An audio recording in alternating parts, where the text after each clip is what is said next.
welcome to the stage Adeju Thompson, the founder and creative director of Lagos Space Program.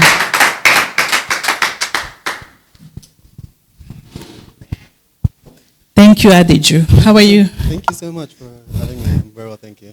Thank you. Very well, thank you. You're welcome. I'm so happy to have this conversation with you here in Lagos about this specific topic. Yeah. I've been very admirative of your work. How did you came up with your brand, and how do you explore this space? I think for me, I started my brand because first of all, it was very important for me to speak for myself. You know, I'm someone who it's very important for me in my personal politics to not like, you know, have people speak on my behalf. And I think at the time, before I started LSP, I'd see a lot of like brands from Nigeria sort of like do a lot of international press, and they'll sort of say, this is what Nigerian fashion is. And obviously, like, I accept your identity, but that didn't really reflect who I am. And I think for me was that sense of like, I want to like retell my story, but also I'm also a very naturally curious person. Like, I don't do things half-heartedly. Yeah. So if I want to do something, I go really, really deep. So it was just important for me to now really, okay, cool, I'm going to do this stuff. But then I'm educated in fashion. Yeah. And, you know, I think when I started to realize that this sort of like larger fashion conversation on the global stage, and realizing these sort of like, you know, sub-conversations like the anti-fashion movements by the Japanese, I was like, oh, like, it's possible to highlight conversations from a very vulnerable perspective. Yes. Things that I don't really sort of see in Nigeria. And I think it was in that moment that I realized I wanted to be a version of that. But then also realizing in that moment that I didn't have the tools to do it, and making that my like lifelong quest to like develop those tools. Yeah. So for me, it's like, you know, I love Matan Majala, I love Yuji Yamamoto, I love Reika Akubo. And it's like, you know, I remember in the beginning of my journey, I'd always sort of like trying to soak in as much information about their work and their practice. And I started to sort of like see how can I imbibe that into my life, but also how can I create a Nigerian version of this. So I think one thing that along my way, I really picked up was Adire. And I found that idea very fascinating, this idea of telling sort of like stories in codes. And I saw like, you know, these members of like a subculture, like, you know, passing things that only members understand. And I just found that idea very exciting. But also doing my research, and like you said, I always travel. So like I'll travel do like month-long trips across like Southwest Nigeria, meeting like Adire dyers, you know, and just like, you know, asking questions. And I think when I was creating collections and seeing what people, because I'll see shows and I'll see this and I'll say, oh, this is Adire. But when I did my research and I was reading books and I was, you know, going to spaces, like what I was seeing as Adire and what they were saying is Adire wasn't Adire. So I went to understand, like, confirm what it was. So I did, you know, and the thing about Nigeria, it's not like if you're in France or in America or in the UK where you can really sort of like go online and there's like a directory of like where to go. If it's in Japan, like there's this like, you know, master Japanese dyer, old lady that she's 90 in some province. You don't have that here. So in Nigeria, you literally have to like call someone who's going to let you know. So go to this person, they might have some information for you. And that's really how I sort of navigated that. And when I started making this journey, I started to realize how much of a dire situation we are in Nigeria, because a lot of things that we consider to be like Adire is actually batik. Yeah. And Adire is actually very intentional. It's more than just like decorative arts. It's very conceptual. Like people were highlighting and sharing stories. Like it's like an archive of memories, you know. And when I traveled, I realized that there was only like a handful of like master dyers left in the whole of Nigeria. And these people were literally existing in like penury, like really, really poor. And just going there and just like trying to honor them and respect their knowledge, but also like asking them questions. Like there's a lady I met and she's about 90 years old now. And, you know, I want to understand, I was like, look, like when you were creating work, you know, how did you start your journey? And she shared all that with me. But I said, okay, but when you started your practice, how did you, like, what sort of conversations were you telling through your work? Were you just replicating something that was done already? Or were you sort of like highlighting maybe your position as a woman in a very hyper-patriarchal society? or like, what were you doing? And she was like, of course, like I wasn't like doing things that were done. I was creating motifs. And I think for me, like this idea of representation and this idea of like seeing things that create this aha moment. And so you see this so much. It's telling you that in the 1960s and 1970s, I was creating adire that highlighted my position as a woman in Nigerian society. Then for me, like as a young person, I can really sort of like highlight my own personal triumphs and burdens in my work, and I could position myself as an adire artist. And that's really how rigorous I've been, like really sort of like going deep, you know, because for me it's like, I'm also very aware that I live in a global world, and obviously like it's very important for me to be visible and sell work in Nigeria, but also I'm very aware that my work is desirable abroad. You know, we're stocked in like very important stores like Brown's, you know, we're stocked in Japan, we're stocked in South Korea, and it's like, I want to make adire that has this sort of like familiar code. So you might not understand the crafts of it, but you know, there's a sort of like vibe, there's an essence, there's an emotion about it that draws you in because it's something that you understand. And I always sort of like say Lagos Space Program is, you know, all the sort of like culture I consume, whether it be art, music, cinema, but really sort of like filtered through a Nigerian lens. And, you know, I could create an adire like design inspired by graffiti. I imagine if that was in Japan, like someone who is like into music or someone who is quite rebellious will enjoy that aesthetic. And if they're curious and they dig deeper, then they'll be like, oh wow, like, you know, this is created from a traditional craft from Nigeria. So it's all about sort of like taking the conversation forward.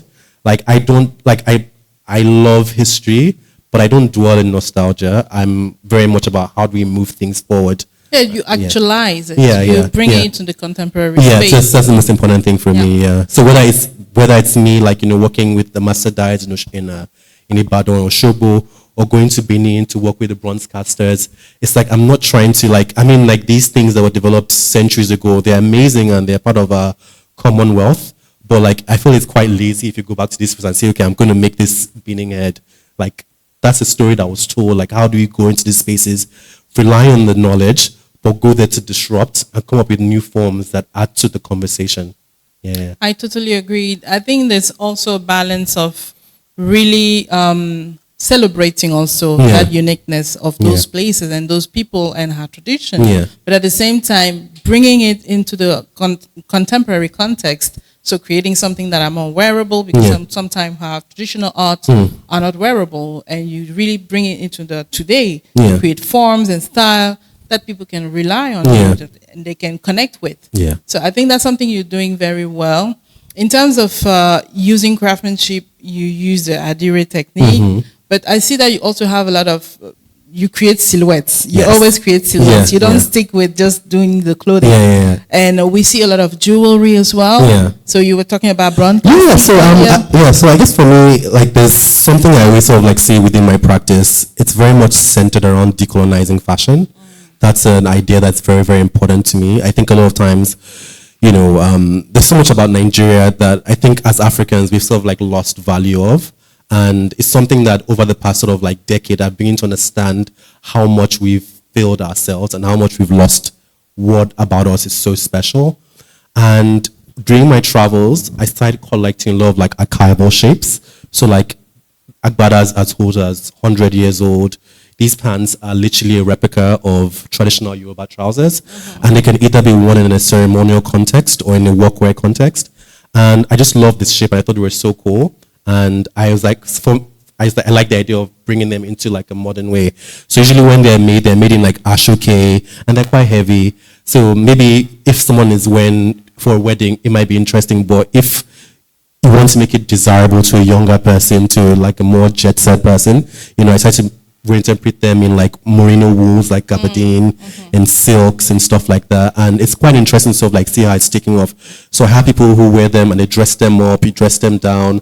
And, you know, this idea of like understanding why garments was created in a historical context, like why was it engineered this way? Why are they so wide? Why, like that's like how my mind works. When I first got the traditional ones, I was looking at the godets, looking at the panels on the side. Like it was quite interesting to sort of like see, oh, these are shapes that were made by people who like came before me, and I would like to sort of like introduce them. So for instance, earlier this year I was at Paris and I was at at the showroom, and we had like a buyer come, and he really loved the stuff, but one thing he picked up was like, oh, it's very Japanese. And I had to correct him. I was like, I love Japan. Trust me, like I'm #1 Japan stan, but this is not Japanese fashion. There could be similarities. Yeah, there could be similarities, but I want you to understand that there's been like parallel traditions happening around the world. So, for instance, these pants that you think are Japanese are actually Yoruba. And yeah, Japan has a culture of indigo dyeing. So do the Yorubas. So the Yorubas have been doing adire for, a very, very long time. And I'm sure there's been some connection somehow, and but I don't think it's like been direct from Japan. Yeah. I think there's been like parallel things that have happened independently of other societies, and some can be connected to. And maybe it even came from here. You don't know, because the thing is that have you heard of Mosuke?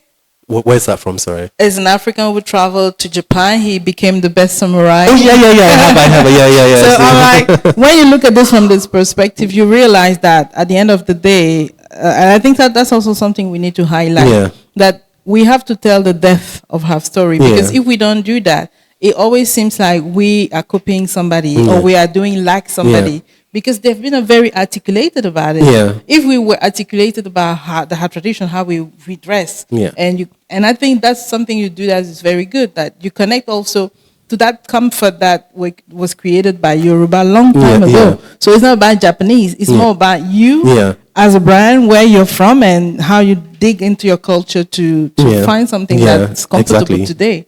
So I think that's very interesting to really highlight. The second aspect also is about how do you integrate the craftsmanship in your framework, because I think it's a process that is not easy. Working with artisans, working on limited quantities. How do you do that on a daily basis, and how do you make it possible for your brand to survive with those challenges? I think it's very much an idea about intention. I'm a very intentional person, and I think I really go into the spaces with a sense of like, honesty and just like genuine like curiosity and respect. And I think initially I made a lot, because I'm very like radical in how I think about stuff. So for instance, if you come to my studio now, we're doing an adire print that's inspired by like a sort of like Prince of Wales plate. And so we literally had to like get a ruler and like literally like in a very sort of like microscopic way, like rule this thing. And once we're done ruling, we now have to now start with the cassava paste, applying that. Usually when you take this stuff out to like traditional spaces, they're going to be like, yeah, you're crazy. That's going to take so much time. And I was like, well, like, I understand, but I'm willing to pay for it. But also it's like, we have to push ourselves. We have to like really sort of like make people sort of like think, because for instance, like, one thing I also correct a lot of people, when I'm being interviewed or I'm outside the country, they always like African fashion. I'm like, what does that even mean? It's like, I don't even know what you mean by African fashion. Because I always say like, if you come to Lagos, I'm with my friends and they're wearing full on UG, and I have friends who are wearing Celine, and like because you're wearing it in Africa, that is African fashion. Like, exactly. What's this idea you have of how we present ourselves? And it's something I always sort of like, like always distance myself from. And I just want to make clothes that are very desirable, clothes that, and because like, it's not a radical idea. Like, there's an image I have in my studio of my maternal grandmother when she came back from Hajj in the 1950s. And she just wearing the most beautiful, like, like French lace, damask fabric, the most beautiful sort of like, gold jewelry. And it's so simple. And it's like, I think elegant. Very elegant. And I think that's very distant from like how people imagine who we are. Yeah. But it's like, there's always been this tradition of minimalism on the African continent. Thank you. And it's like I was very confused. So I think for me with my work now, it's less about trying to tell people this is who we are and now showing, And so it's like, for instance, in my new collection, we have some really interesting ideas we're working on. And initially when I shared that with my team, everybody was like, like, Adeju, like, we have to be very careful, like, you might not sell, like, this is a very sort of like, and I was like, maybe we can think of it as an image piece. But then in terms of the space that LSP occupies, there's no like 1 foot in, 1 foot out. It's either you fully occupying this space or you get out. and it's, for me, it's like a space I want to fully occupy. I want to really sort of like show this tradition of taste, this tradition of craftsmanship, this tradition of like storytelling, and also like we are going to Paris, you want to like put your best foot forward, I don't want to be like, oh, like we have that African guy here. No, like I want to be like, yeah, like he's there because he's making beautiful clothes. Exactly. Like this piece that we're making in the collection, like we're working with, it's a very traditional, like Nigerian silhouette, but I went sort of like take it away from the context in which it is made and which it is seen, and we literally are working with a company in Italy to produce it as knitwear. And it's been quite interesting working with this company, zooming back and forth, sharing ideas. We have like an online mood board, and sort of like seeing people who don't come from Nigeria find radical solutions to making these things possible. Like, okay, cool, this is something that you probably see on a Nigerian man. How do you put it, how do you approach it in a way whereby when it's out in the stores, next year, like some like, I know upper class, lady or some interesting guys like, oh, like this is really cool. I want that. Exactly. And that's really how I think about, like my work. Exactly. And I think, part of really integrating that craft aspect is about creating something that people want, people desire. And I think most of the time we as African, we understand tradition as old. Yeah. But tradition doesn't mean old. Yeah. Tradition is just the way Yeah. we are doing things. And I really like that perspective of yours of, putting it into the contemporary context, having global collaboration to also kind of adapt it to the challenges that you have to overcome. And I think you slightly talked about that innovation as well, like you have to create new ways, but at the same time, actualizing the old way and bringing it into the contemporary. Yeah. I know your brand is still young. Yeah. And then you still have a lot of, things to do before you reach maybe the level of your dream. Yeah. But how do you today articulate that singularity of yours through your campaign? I've seen a little bit that even the name of your collection, a very specific name. You take the time to depict what inspired you, why you want to do it that way. Is it really your let's say your framework? That's how you do it? Is it a process, or is it more intentional? I mean, I think for me, like storytelling is very, very important for me, and I just like to tell stories. I like to sort of like find ways to ground my ideas in a way that makes you think, differently about design coming from the continent. I think for me, it's just, I don't know, it's just really, really important for me to really share these stories, for instance, like you said, with the names of the collection, I was doing some research a while back, and I found this concept of like clothing as a sort of like, like I think clothing as a spiritual object, and I was like, it kind of like made me think. I was like, oh, what does that mean? And I started going down this rabbit hole of research and started like ideas of masquerade, about when like somebody embodies a masquerade, it's no longer them. You're now this deity amongst men, and it's the garment that has made you transcend your human form. So I did a collection about that. There was also a collection I did that was like called Owl Workwear, and I remember like when I was growing up, like my grandmother would like watch a lot of Yoruba movies, and at that time I just hated them so much, but I just half-heartedly paying attention. But obviously, if I remember them now, then I obviously was paying attention. And she watched a lot of like Yoruba movies of like, diviners and doing all this crazy stuff. And when I got older, I started to fantasize about the idea of like a Babalawo's workwear. And I did a lot of research around that, actually. I traveled and I met some friends in Oshogbo, in different spaces. And I was like, do Babalawos have a workwear?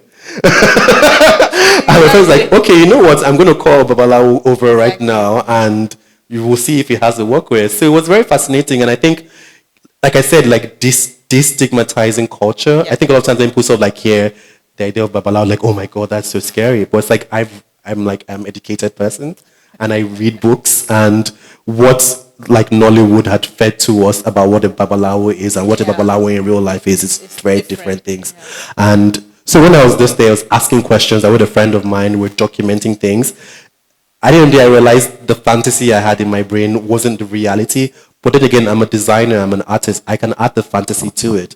So we created this whole storytelling about it, like, oh, this person, is a diviner, and this is his uniform, and setting pockets in the jacket represent certain things. So, like, this is where he's going to bring his spiritual beats from. This is where he's going to bring the seeds. This is where, so it's just like thinking about garments in that very, so that's really how, like, deep I can get. Like, I'm very, like, particular about stuff like that. So, for instance, my new collection is very much rooted around a figure.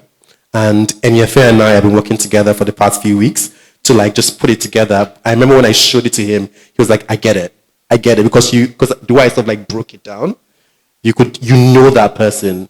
If you grew up in Nigeria, you could see, this person existed, and a lot of times I realize outside I don't know, I guess there's a very singular way in which the West sees us, but there's, like, in whatever weirdness they have in their mind, on the continent, we've always lived our lives, we've always partied. Yeah, there's, like, sad stuff happening, but there's also amazing things, like accomplishments and people going to fabulous parties, people doing great things, and people, the style, and there's all those things, and it's, like, been happening notwithstanding however we imagine Africa is happening. So when I could share with NFL, this is the idea of the new collection, it was, because of the way I described it, it was so, like, they got it.